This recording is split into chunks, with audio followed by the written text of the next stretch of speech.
Hello everyone, festivals టైంలో దేవుడికి పూలదండలు వేస్తూ ఉంటాం కదండి. అదే మన గార్డెన్లో పూసిన పువ్వులతో చిన్నగా మన చేతులతో దండ తయారు చేసి వేస్తే మనకు అదో సాటిస్ఫాక్షన్ కదా. సో నేను కూడా ప్రతి గురువారం సాయిబాబాకు వేస్తూ ఉంటాను. ఇలా మా గార్డెన్లో పూసిన పువ్వులన్నీ కలెక్ట్ చేసి చిన్న దండలా తయారు చేసి వేస్తానండి. ఇది సూది దారంతోనే మనం చేసుకోవచ్చు.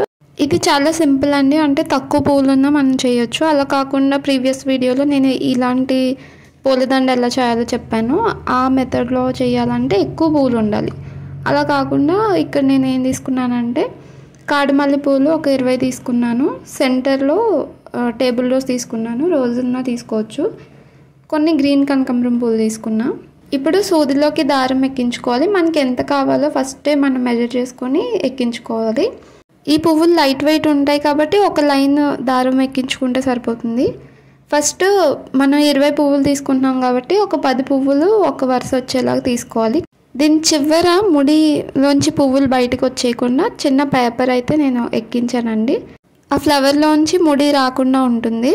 ఇప్పుడు పువ్వుల్ని మన రైట్ హ్యాండ్ సైడ్ ఎక్కించుకోవాలి. పైకి ఉండేలాగా ఎక్కించుకోవాలి. అంటే వీడియోలో చూపిస్తున్నాను కదా, రైట్ హ్యాండ్ సైడ్ పైకి వచ్చేలాగా ఎక్కించుకోవాలి. ఇలా ఒక 10 పువ్వులు ఎక్కించుకున్న తర్వాత సెంటర్లోకి గ్రీన్ కనకాంబరం ఇంకా టేబుల్ రోజ్ ఎక్కించాలి. దానికంటే ముందు మనం చివర కొంచెం ప్లేస్ వదలాలన్నమాట. ఎందుకంటే ఫోటోకి పెట్టినప్పుడు ఫోటో ఫ్రేమ్కి ముడి వేయడానికి ఉండదు కదండి. సో అది మనం లెంత్ ముందే చెక్ చేసుకుని వేసుకోవాలి. ఇక్కడ సెంటర్లో ఫ్లవర్స్ నేను ఎక్కించేసాను.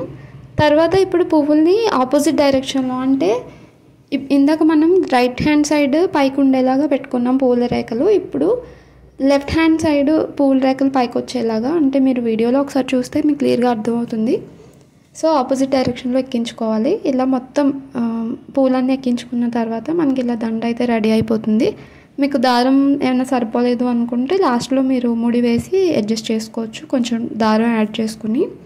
నేనైతే ఎవ్రీ వీక్ సాయిబాబా ఫోటో ఫ్రేమ్కి ఇలా తయారు చేస్తూ ఉంటాను గార్డెన్లో వచ్చే డిఫరెంట్ పువ్వులతో. ఇది ప్రీవియస్ వీక్లో నేను సన్నజాజి పువ్వులు ఇంకా కనకాంబరం పువ్వులతో చేశాను. ఇది ఈ వీక్లో చేసింది. ఇలా మీరు ఏ పువ్వులతో అయినా ట్రై చేయొచ్చు.